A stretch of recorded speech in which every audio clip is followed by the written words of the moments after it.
నమస్కారం MC news కు స్వాగతం. ఈనాటి ముఖ్యాంశాలు. శనివారం పలమనేరులో వైభవంగా శివపార్వతుల రథోత్సవం అంగరంగ వైభవంగా జరిగింది. పలమనేరులో బీజేపీ నాయకులు ప్రజా పోరుయాత్ర కార్యక్రమం చేపట్టారు. నరేంద్ర మోదీ ప్రభుత్వానికి మద్దతు ఇవ్వండి అంటూ అసెంబ్లీ కన్వీనర్ విజయ్ కుమార్ ప్రజలకు విజ్ఞప్తి చేశారు. పలమనేరు నియోజకవర్గ వైఎస్ఆర్ కాంగ్రెస్ పార్టీ యువజన విభాగం నిర్వహించిన సమావేశానికి ముఖ్య అతిథిగా పలమనేరు ఎమ్మెల్యే వెంకటేగౌడ హాజరయ్యారు. రాష్ట్రానికి రాజధాని ఎంత అవసరమో రాజధాని ఫైల్స్ సినిమా చూస్తే అర్థమవుతుందని మాజీ మంత్రి అమర్నాథ్ రెడ్డి పేర్కొన్నారు. పలమనేరు పట్టణంలోని రంగమహల్ థియేటర్లో ప్రదర్శించబడిన రాజధాని ఫైల్స్ సినిమాను ఆయన టీడీపీ నాయకులతో కలిసి శనివారం వీక్షించారు.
భక్తాదులందరూ ఇచ్చేసి స్వామివారి ప్రభుత్వ పాత్రలు కావాలని కోరుకుంటున్నాను.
బ్రహ్మరథోత్సవం కాసేపులో ప్రారంభమవుతుంది. భక్తాదులందరూ ఇచ్చేసి స్వామివారి కృపకు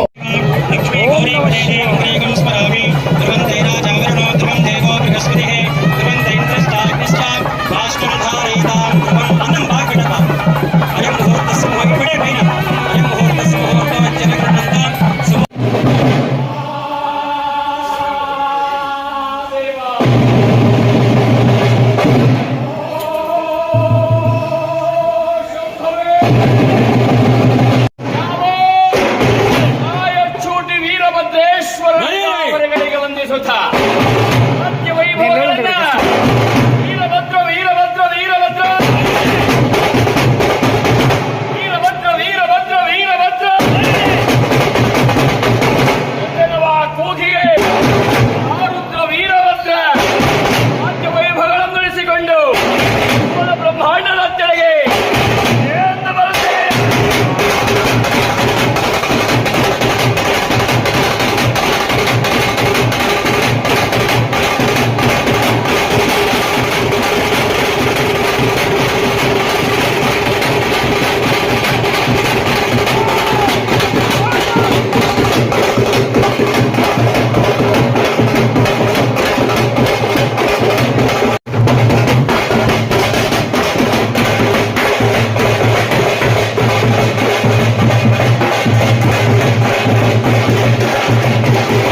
వార్షిక బ్రహ్మోత్సవాల సందర్భంగా ఈరోజు శ్రీ స్వామివారి మహా బ్రహ్మోత్సవం అత్యంత వైభవంగా జరుగుతున్నది.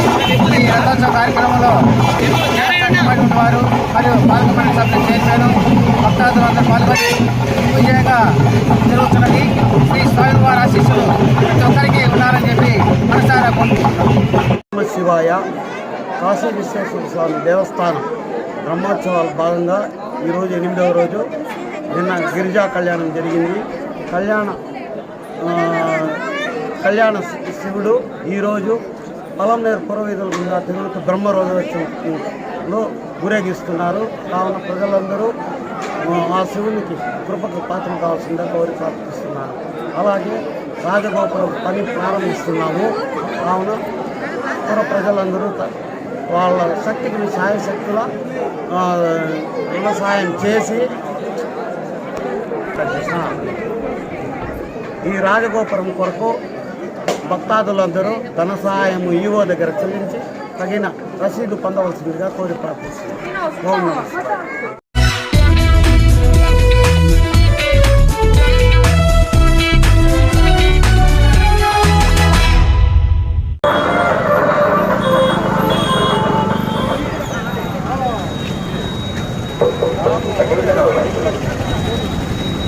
भारत माता की जय बीजेपी जय जय बीजेपी जय बीजेपी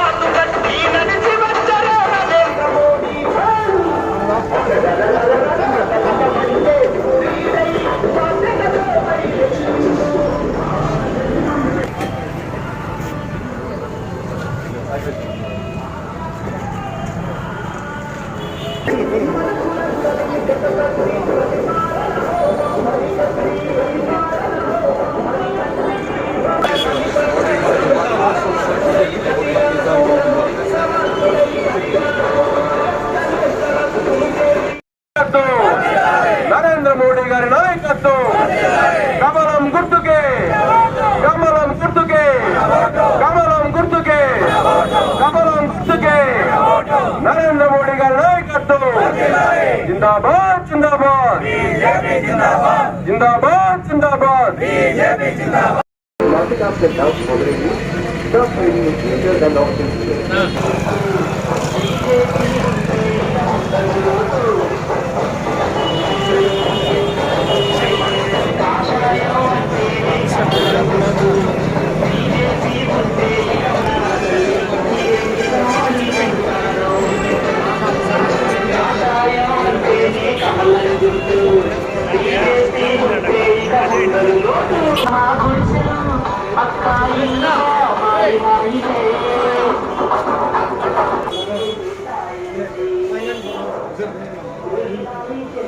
నరేంద్ర మోడీ తిరిగి అధికారం రావాలని, అదేవిధంగా రాష్ట్రంలో కూడా భారతీయ జనతా పార్టీకి అవకాశం ఇవ్వాలని ప్రజలకు కోరుకునేదానికి యాత్ర చేసినాము. ఎన్నో సంక్షేమ కార్యక్రమాలు ఈరోజు నరేంద్ర మోడీ గారు చేశారు. మళ్ళీ వారు కొన్ని సంక్షేమ కార్యక్రమాలు చేయాలంటే వారికి మీ అమూల్యమైన ఓటు వేసి గెలిపించే అవసరం ఎంతైనా ఉంది. కాబట్టి ప్రజలందరూ కూడా నరేంద్ర మోడీ గారి నాయకులను బలపరిచి బీజేపీకి ఓటేయాలని కోరుతున్నాము.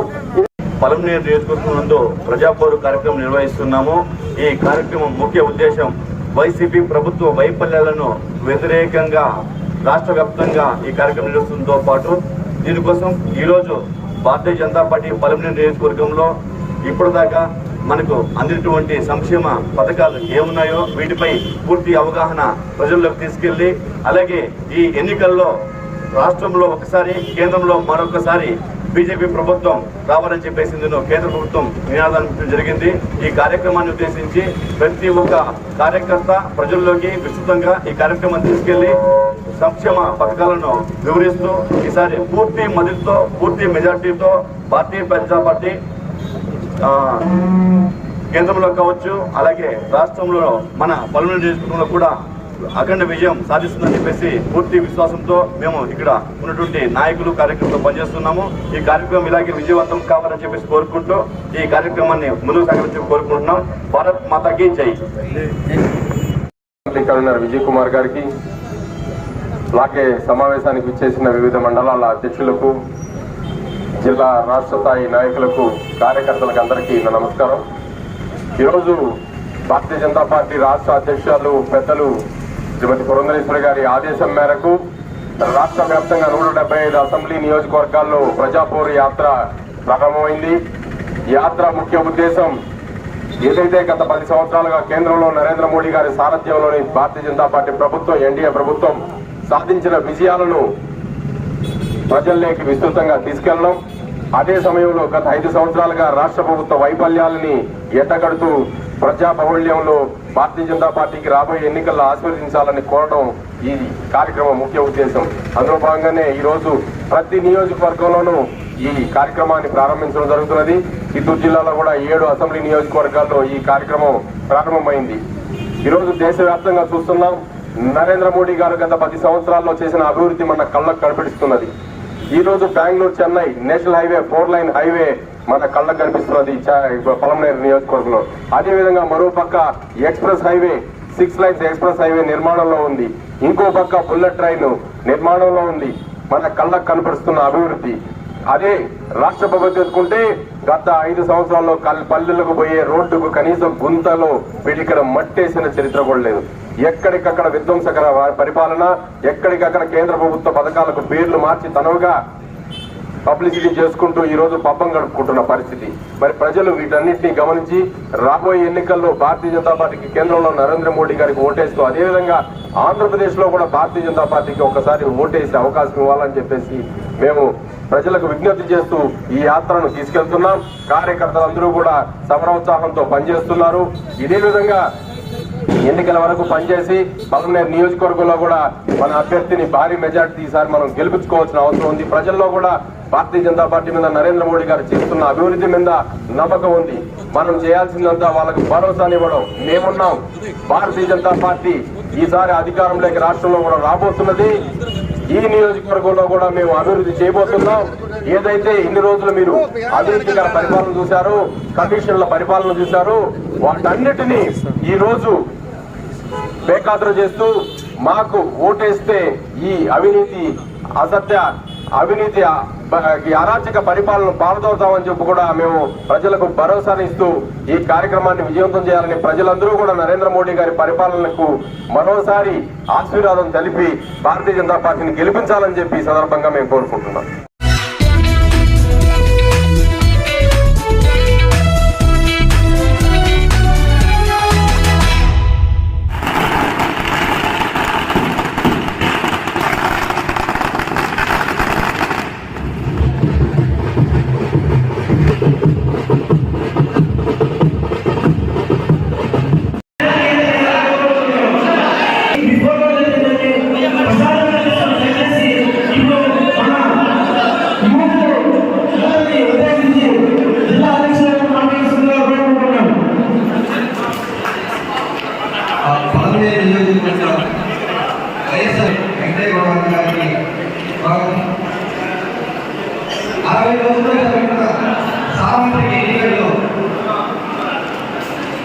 మరొకసారి ఆంధ్రప్రదేశ్ రాష్ట్రంలో సంక్షేమం అభివృద్ధి చూసి జగన్మోహన్ రెడ్డి గారిని మరొకసారి ముఖ్యమంత్రి చేయడానికి కూడా వైఎస్ఆర్ యువజన విభాగం కృషి చేస్తుందని తెలియజేస్తున్నాం. అదేవిధంగా పార్లమెంట్ నియోజకవర్గంలో మరొకసారి వెంకయ్య గౌడ గారిని ఎమ్మెల్యేగా గెలిపించుకుంటాం. ఇక్కడ ఎంపీగా వెంకయ్య గారిని 35 మెజారిటీతో మరొకసారి గెలిపించుకుంటాం. వైఎస్ఆర్ యువజన విభాగం ప్రతి పంచాయతీ స్థాయి నుంచి కూడా కీలకంగా పనిచేసి ఇక్కడ వెంకయ్య గౌడ గారిని మరొకసారి ఎమ్మెల్యేగా చేసుకోవడానికి మేమంతా కృషి చేస్తాం. వైఎస్ జగన్మోహన్ రెడ్డి గారిని మరొకసారి సీఎం చేయడానికి నేను సిద్ధం. మీరు సిద్ధమా? పలమనేరు ఎమ్మెల్యేగా వెంకయ్య గౌడ గారిని గెలిపించుకోవడానికి మీరు సిద్ధమా? యువజన భాగ సెక్రటరీలు, అదేవిధంగా పలమనేరు నియోజకవర్గంలో ఉన్నటువంటి అన్ని మండలాల అధ్యక్షులకు ఇచ్చేసినటువంటి ఈరోజు ఒకటే ఒక సందేశం తెలియజేయడం జరిగింది. అందరూ కూడా ఎంతో ఉత్సాహంగా రానున్న ఎన్నికల్లో పలమనేరులో విజయం సాధించి రాష్ట్రంలో వైఎస్ జగన్మోహన్ రెడ్డి గారిని ముఖ్యమంత్రిగా చేసుకోవడానికి మా వాళ్ళందరూ కూడా సిద్ధం కాబట్టి అందరికీ కూడా ప్రత్యేకంగా ధన్యవాదాలు.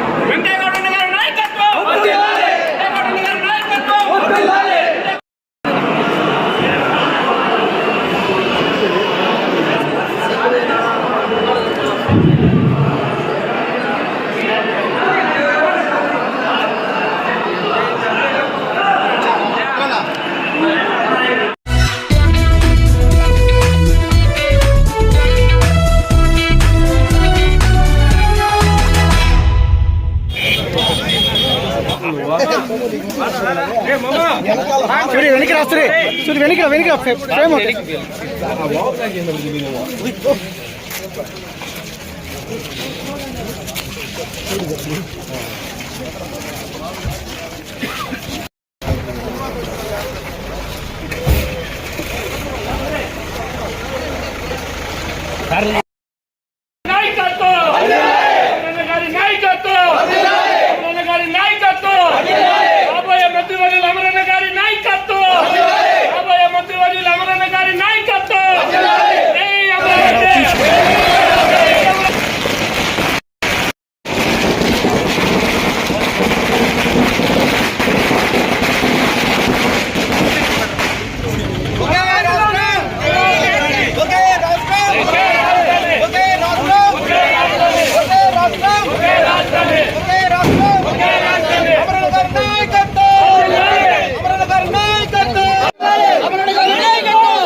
ఆడుతున్నారు అనుకో అందరూ కూర్చుంటారు.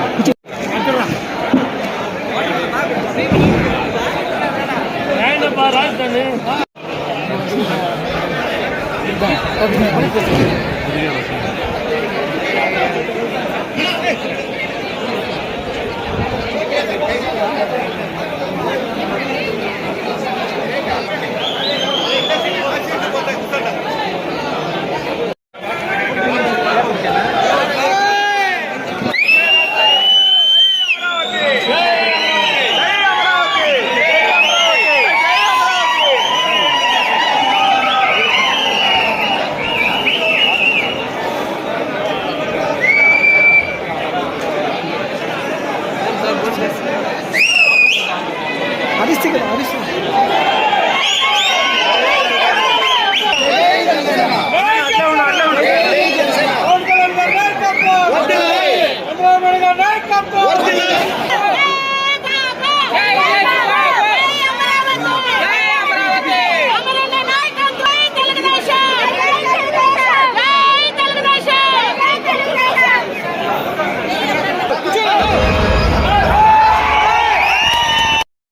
Smoking and consumption of alcohol is injurious to health. It causes cancer.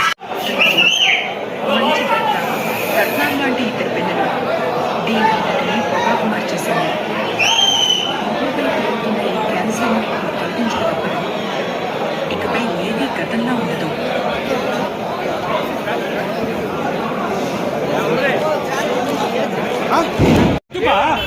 అన్న వస్తే పార్టీ పోగలరు.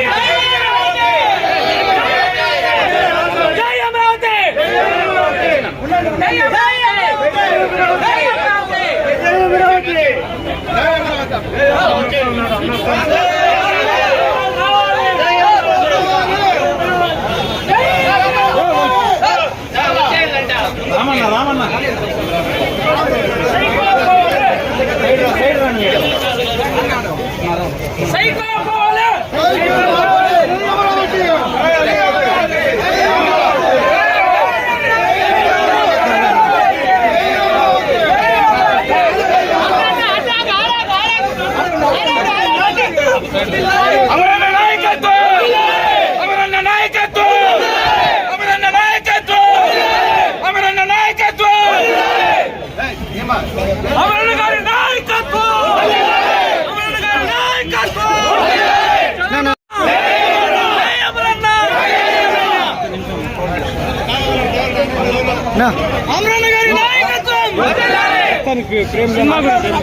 మూవీ గురించి చెప్పండి.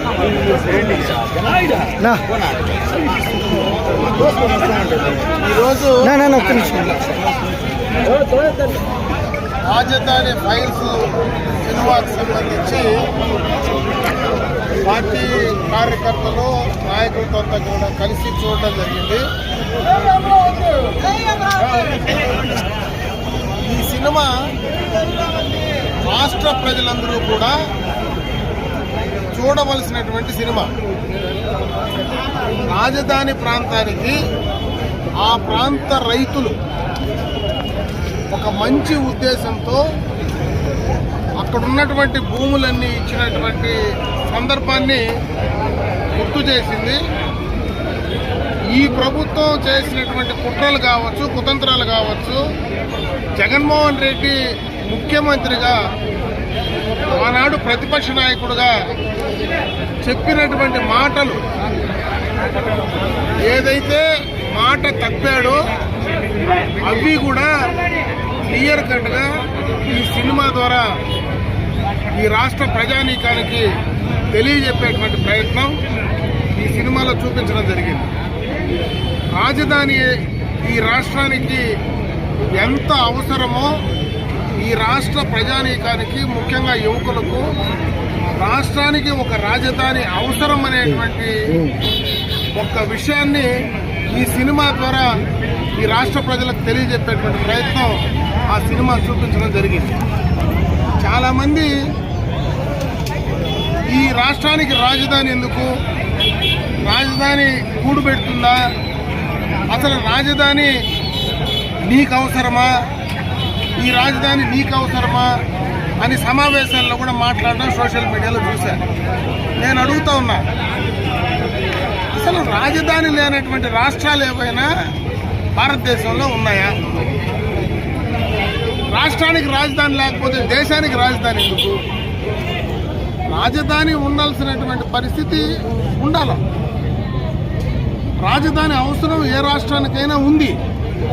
అట్లనే రాజధాని వల్లనే రాష్ట్రానికి ఉపయోగపడుతుందనో లేదంటే రాజధాని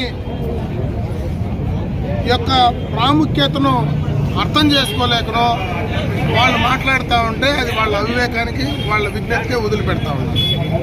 నేను జగన్మోహన్ రెడ్డి కానీ ఈ వైఎస్ఆర్ కాంగ్రెస్ పార్టీ ప్రభుత్వం కానీ గతంలో ప్రతిపక్షంలో ఉన్నటువంటి సందర్భంలో జగన్మోహన్ రెడ్డి చెప్పినటువంటి మాటలు కానీ ఒకసారి రాష్ట్ర ప్రజలను గుర్తు చేసుకోమని చెప్పి ఈ సందర్భంగా తెలియజేస్తున్నారు. ఆనాడు 30,000 ఎకరాలు రాజధానికి అవసరం, రాష్ట్రం నడిపోటున రాజధాని అవసరం. ఆ రాజధాని నేను మనస్ఫూర్తిగా స్వాగతిస్తానని చెప్పి ఆ రోజు జగన్మోహన్ రెడ్డి గారు చెప్పారు. అధికారంలోకి వచ్చిన తర్వాత 3 రాజధానుల గురించి మాట్లాడారు. ఈరోజు 3 రాజధానులకు సంబంధించి ఎక్కడ కానీ 3 రాజధానులు పూర్తి కాల. భూములు ఇచ్చినటువంటి రైతాంగాన్ని మధ్యలోనే వదిలేశారు. అక్కడ ఒకసారి పోయి చూస్తే ఆ రాజధాని వస్తుందని ఈరోజు అక్కడ విద్యా సంస్థలు వచ్చాయి, బ్రహ్మాండమైనటువంటి విద్యా సంస్థలు వచ్చాయి, దేశంలోనే మంచి రిజల్ట్స్ వచ్చేటువంటి విద్యా సంస్థలు వచ్చాయి. అసలు రోడ్లు బ్రహ్మాండంగా వచ్చాయి. ఆడ అసెంబ్లీ కావచ్చు, అదేవిధంగా శాసనసభ్యులకు ఉన్నటువంటి రెసిడెన్షియల్ కావచ్చు, మంత్రులది కావచ్చు, ఉద్యోగస్తులది కావచ్చు, అవన్నీ కూడా మధ్యలోనే అర్థాంతంగా నిలిపేశారు. దానివల్ల ఏం లాభం అని అడుగుతా ఉన్నా. ప్రజల సొమ్ముతోనే అంత పెద్ద కార్యక్రమాన్ని కడితే దాన్ని మధ్యలోనే ఆపేస్తే ఎవరికి ఉపయోగం అనేటువంటి ఒక ఆలోచన కూడా చేయలేనటువంటి పరిస్థితి ఈరోజు ఈ ప్రభుత్వం జగన్మోహన్ రెడ్డి చేస్తూ ఉంటే అది ఎంత అవివేకంగా జగన్మోహన్ రెడ్డి ఆలోచిస్తున్నాడు అన్నక ఇంతకంటే ఉదాహరణలు అవసరం లేదు. ఈ సినిమా ద్వారా ఈ రాష్ట్రానికి ఏం జరిగిందో, ఎంత నష్టం జరిగిందో, ఆ ప్రాంతంలో రాజధాని రైతులు భూములు ఇచ్చిన దానికి ఎన్ని ఇబ్బందులు పడ్డారో అవన్నీ కూడా క్లియర్ కట్గా కనపడ్డాయి. ఇప్పటికైనా రాష్ట్ర ప్రజలు కన్నులు తెరిచి రేపు మళ్ళా చంద్రబాబు నాయుడు లాంటి వ్యక్తిని ముఖ్యమంత్రిని చేసుకుంటే పూర్తిగా కూడా అమరావతిని రాజధానిగా చేసుకొని గతంలో ఏదైతే ఆనాడు ఉద్దేశం ఆ ప్రభుత్వంలో చంద్రబాబు నాయుడు గారి ఆలోచన విజన్ ద్వారా దాన్ని ఏ రకంగా చేయాలనుకున్నారో దాన్ని కనీసం 5 సంవత్సరాలు రాబోయే 5 సంవత్సరాల్లో పూర్తి చేసి రాబోయే యువతకు ఒక అవకాశాలు కల్పించడంలో కానీ ఈ రాష్ట్రానికి దేశంలో ఒక గుర్తింపు కలిగించుకోవడానికి కానీ అవకాశాలు ఉంటాయని చెప్పి తెలియజేస్తున్నాను.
పరమ పూజ్యులు అత్యంత పవిత్రులు పరివ్రాజకులు జగద్గురువులు అయినటువంటి మహా దివ్య పురుషులు శ్రీ శ్రీ శ్రీ శ్రీ రామానుజాచార్యుల వారి అమృత హస్తాలతో సరిగ్గా 894 సంవత్సరాల క్రితం స్వయంభూగా శ్రీ మహావిష్ణువే వెలసినటువంటి శ్రీ వెంకటేశ్వర క్షేత్ర పాదపీఠికలో ఆ వెంకటేశ్వర స్వామికి నిత్య కైంకర్యాలు చేసేటువంటి అర్చకులకు ఒక నిలవుగా ఉండాలన్నటువంటి సదుద్దేశంతో ఆ రోజున ఒక అగ్రహారంగా ఆయన శంకుస్థాపన చేయటం జరిగింది. 24/2/1130 సంవత్సరం తన 108 సంవత్సరాల వయస్సులో ఎన్ పెరుమారనర్ అనేటువంటి బిరుదాంకితుడైనటువంటి ఆ స్వామి. ఎన్ పెరుమారనర్ అంటే ఆయన జీవితంలో 100 సంవత్సరాల తర్వాత వచ్చేటువంటి ఒక గొప్ప గుర్తింపు. అది సౌమ్యనాథ సంవత్సరం, సౌమ్య సంవత్సరం. ఇది ప్రారంభోత్సవానికి శంకుస్థాపనకు నోచుకున్నది. ఈ పవిత్ర నగరంలో మనమందరము ఉండటం ఒక గొప్ప అదృష్టం.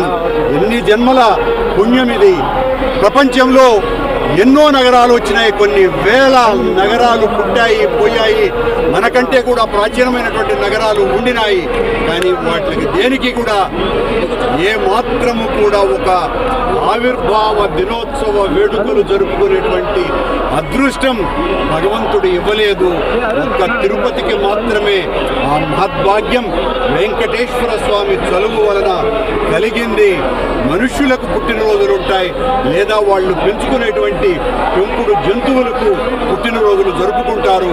కానీ ఈ పవిత్రమైన పుణ్యక్షేత్రానికి మాత్రమే ఫలానా రోజున ఈ నగరానికి శంకుస్థాపన చేసి గోవిందరాజు వెంకటేశ్వర స్వామి పాదాలకు అర్చన చేస్తూ జగద్గురువులను తలుచుకుంటూ వైభవోపేతంగా బ్రహ్మోత్సవాలను తలపించే విధంగా ఈ రోజున ఆవిర్భావ వేడుకలు తిరుమల తిరుపతి దేవస్థానము మరియు మున్సిపల్ కార్పొరేషన్ వారి సహకారంతో అతి గొప్పగా జరపటం ఆ భగవత్ సంకల్పం. ఇది ఒక పరంపరగా, ఒక సాంప్రదాయంగా, ఒక సంస్కృతిగా మారాలన్నటువంటి అభిలాషణ నాది. ఖచ్చితంగా దానికి ఈ రోజున బీజం పడింది. భవిష్యత్తులో ప్రతి సంవత్సరం కూడా ఈ రకంగా వేడుకగా బ్రహ్మోత్సవంగా తిరుపతి ఆవిర్భావ వేడుకలు జరుగుతాయి.